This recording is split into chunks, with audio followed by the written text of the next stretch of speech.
Hi everybody, it's Miss Amanda here to say I miss you and I'm excited to make some art with you today.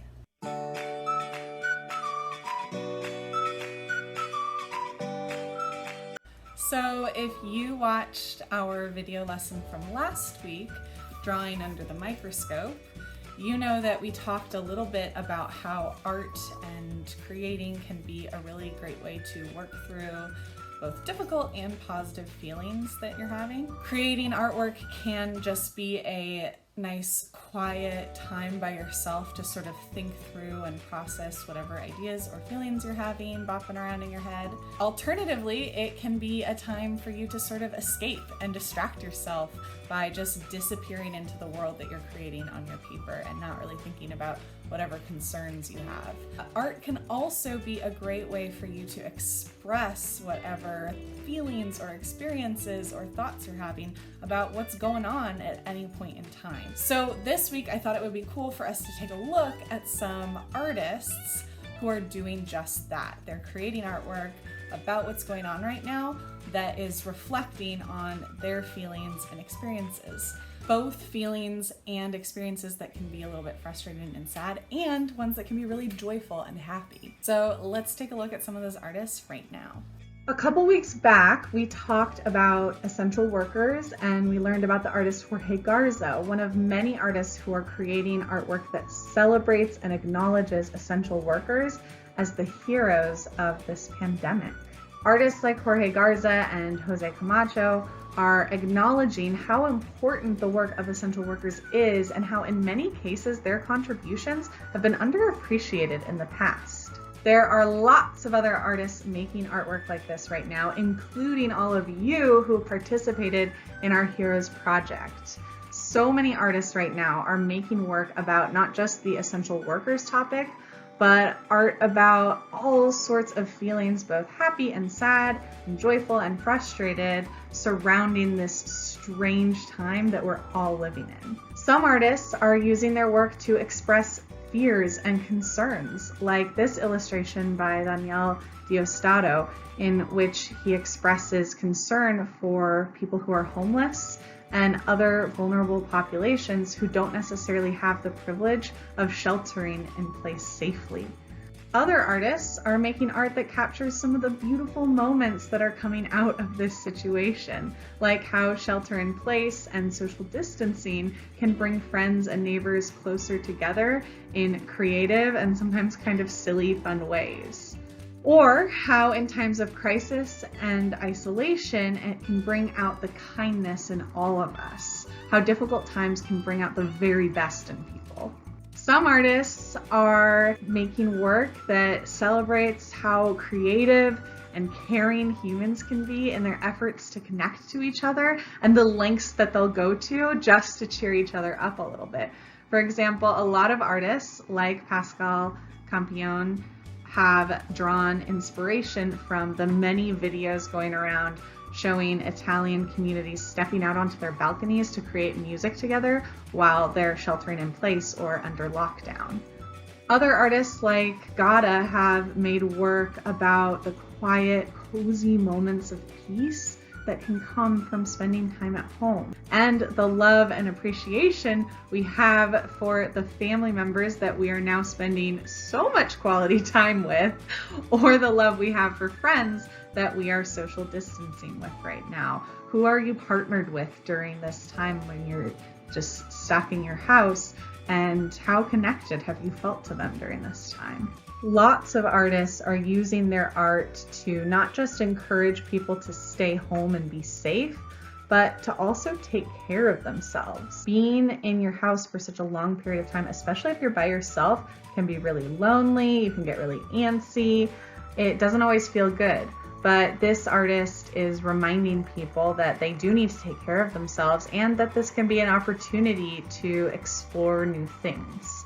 And there are artists who are recognizing and even celebrating the joyful, silly moments that can come from spending time by ourselves and taking care of ourselves and just creating cozy, fun, creative spaces for ourselves while we're at home. Other artists are making artwork that reflects their new appreciation for humans, exploring how facing similar stresses and fears and experiences with everyone across the world can make us more connected to each other as humans than ever before, even the strangers who we pass at a safe distance walking down the street. Even the people who we do know really well and love and miss and are far away from. Facing the same problems together while at a distance from each other can still make us feel connected and united in a new way. Looking at all of that artwork really got me thinking about my own experience over the past couple months, staying at home in my tiny cottage by myself, trying to figure out new ways to connect with students and family and friends.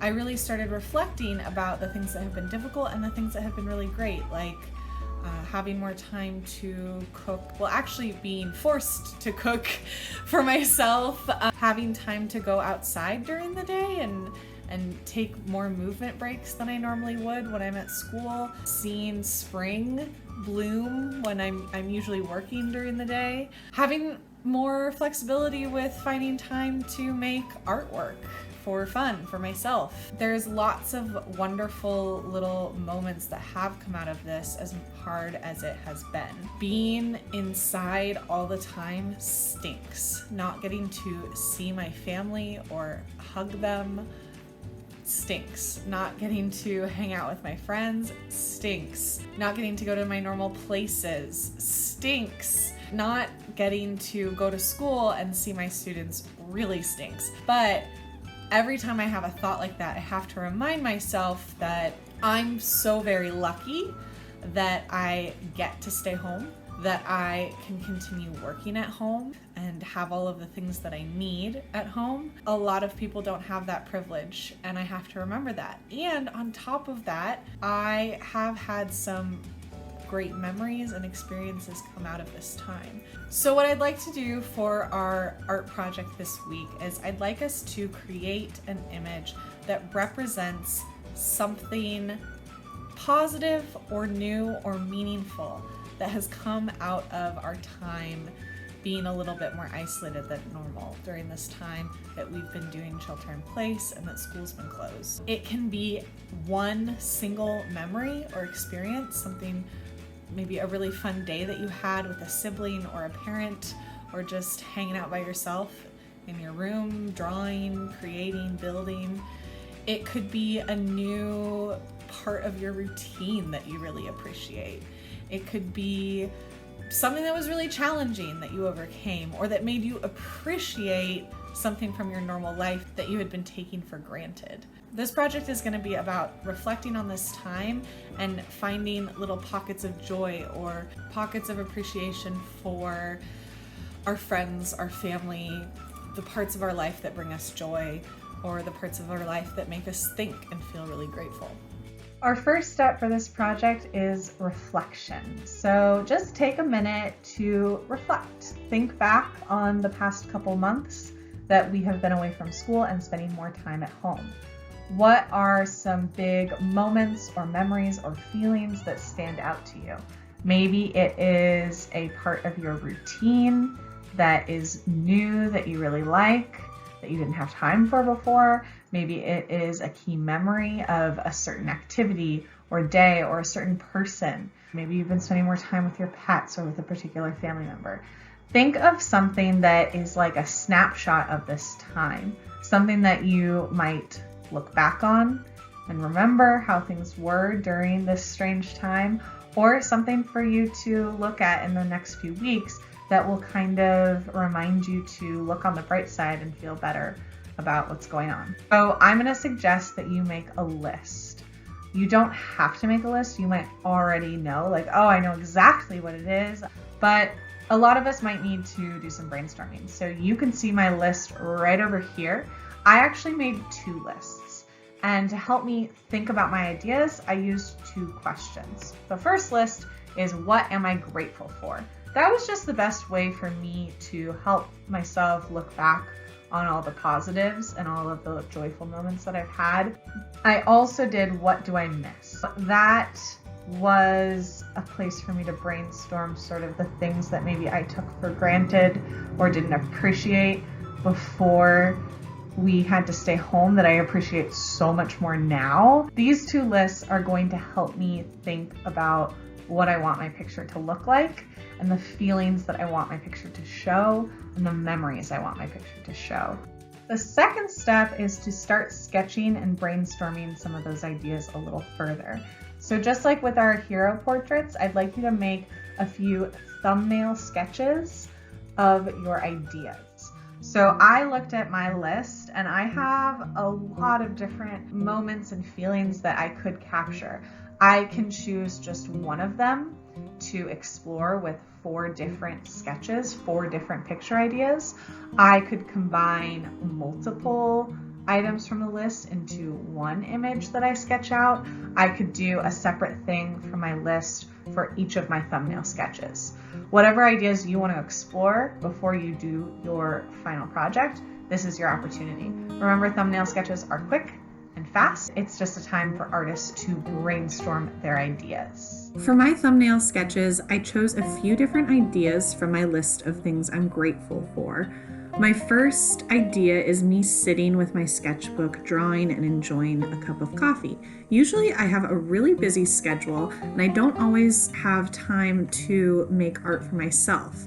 But working at home has given me much more flexibility with my schedule so that it's easier to take time for my own artwork. The second picture shows me cuddled up on my couch in my cozy cottage. I really like my home and the space that I've created for myself, and shelter in place has given me more time to enjoy and appreciate my home and just have some quiet me time. My third idea shows me having a Zoom call with my friends. Zoom is not the most ideal way to connect with friends, but I have found that it has made me better at setting aside time for friends on a more regular basis. In some cases, there are friends that I am seeing more now than I ever did before. The last sketch combines a few ideas. It shows me running with a friend at a safe distance with flowers blooming all around. The flowers represent how staying at home has allowed me to slow down and watch spring bloom outside. Spring is usually really busy at school, and I tend to miss the amazing transformation that happens during this time of year because I'm just so busy. But now I've been able to sort of slow down and appreciate this time of year for the first time in a while. It's also made me more intentional and better about getting outside and being active, which is why I'm running in this picture with a friend. And that's something that I'm not always good at making time for in my normal life. Once you've done some thumbnail sketches, you probably have a better idea of what you want to do for your final project. Choose one of your thumbnail sketches to turn into a larger work of art. You can choose the thumbnail sketch that you think will look the coolest or the most beautiful. You could choose the one that represents a memory or a feeling or an experience that is most special to you or most interesting to an audience, whatever you want. Just choose one of them to start drawing. When you draw, I suggest you start with pencil and draw it light until you get it right so that you can decide where you want to arrange things, how you want to set up your space or your composition, and you can make changes and erase things before you put it down with pen or colored pencil or something more permanent.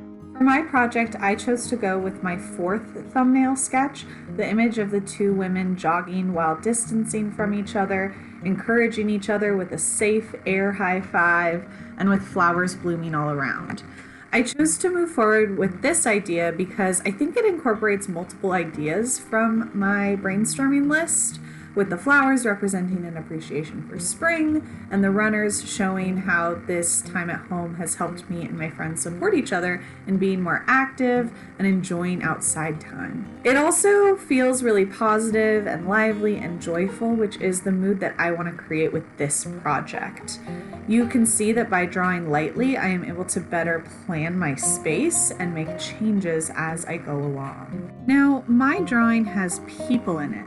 Since this project is all about reflecting on our human experiences and feelings during this pandemic, it's likely that your drawing might have people in it too. Take a look at how I build the bodies of the people in my drawing. I start by sketching really basic lines and shapes like rectangles, ovals, and triangles.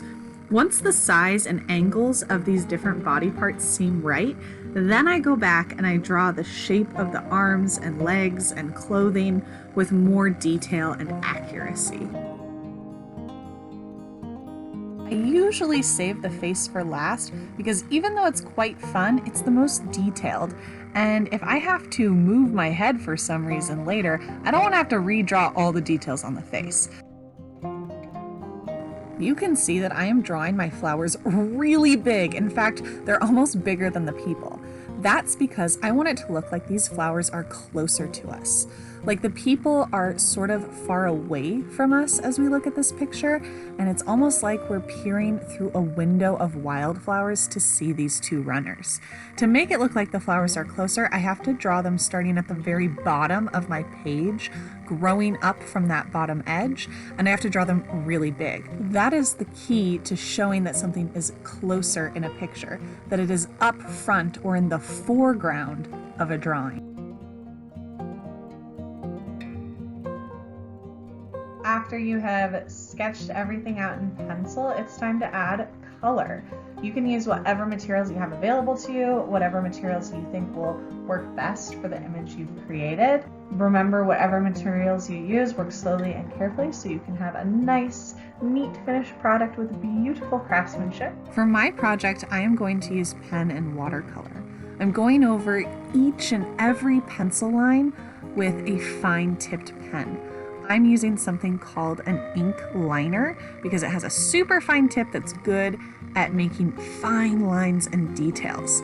If you want to do this too, a fine tip Sharpie works great for this type of drawing. After I go over all those lines, I'll erase them and I'll add some watercolor paint. Pen, ink, and watercolor is one of my favorite mediums to use. It's what I use a lot in my personal artwork. And this is a really personal project. These images we're creating are sort of like a slice of life, a little picture into what our life is like right now and what we're feeling and experiencing right now. So it makes sense to use materials that speak to your personal style, your personality, what you like, and who you are as an artist. So I'm using one of my favorite mediums, and you should definitely use whatever medium you like to use with your home art supplies so that it's personal to yourself as an artist. Of course, you are also welcome to follow Miss Amanda's technique using the same materials as me. If you have a fine tip Sharpie or a different fine tip skinny pen and watercolor paint at home.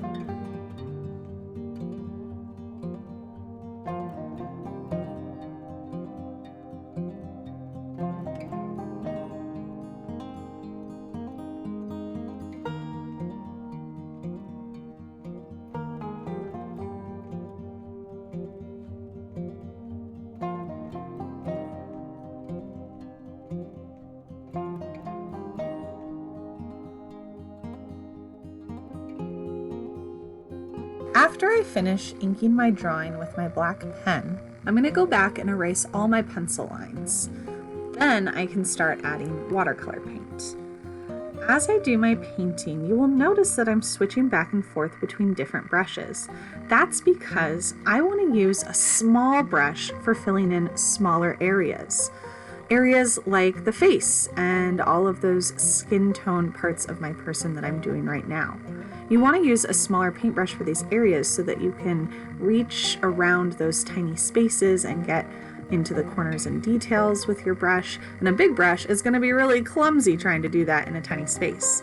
When I'm filling in bigger spaces with my paint, I want a bigger brush so that I can fill the space more quickly and get lots of paint on my brush to fill in those big spaces. If you're painting too, you can think about what kind of brush you're using for the different parts of your picture too. If you only have one paintbrush, that's totally fine too.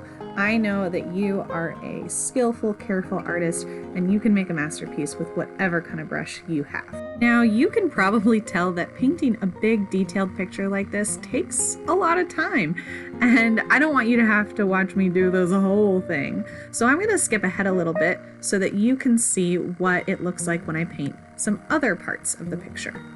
The background of my picture is sort of like a landscape. I have these big hills and a road that splits my picture right down the middle and disappears on the horizon line, that line where the sky touches the land.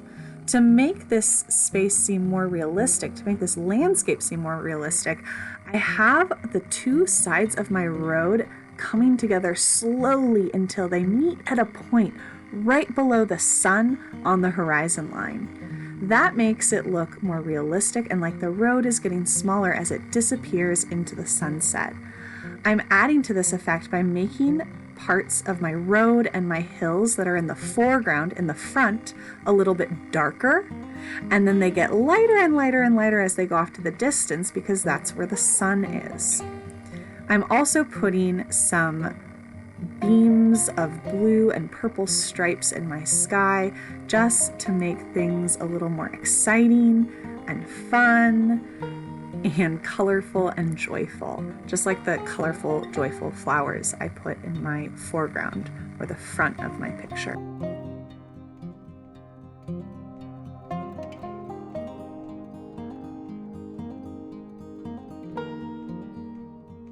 Okay, after you add color, you should have a wonderful work of art, something that represents you and your experience and your feelings during this time that we've been away from school.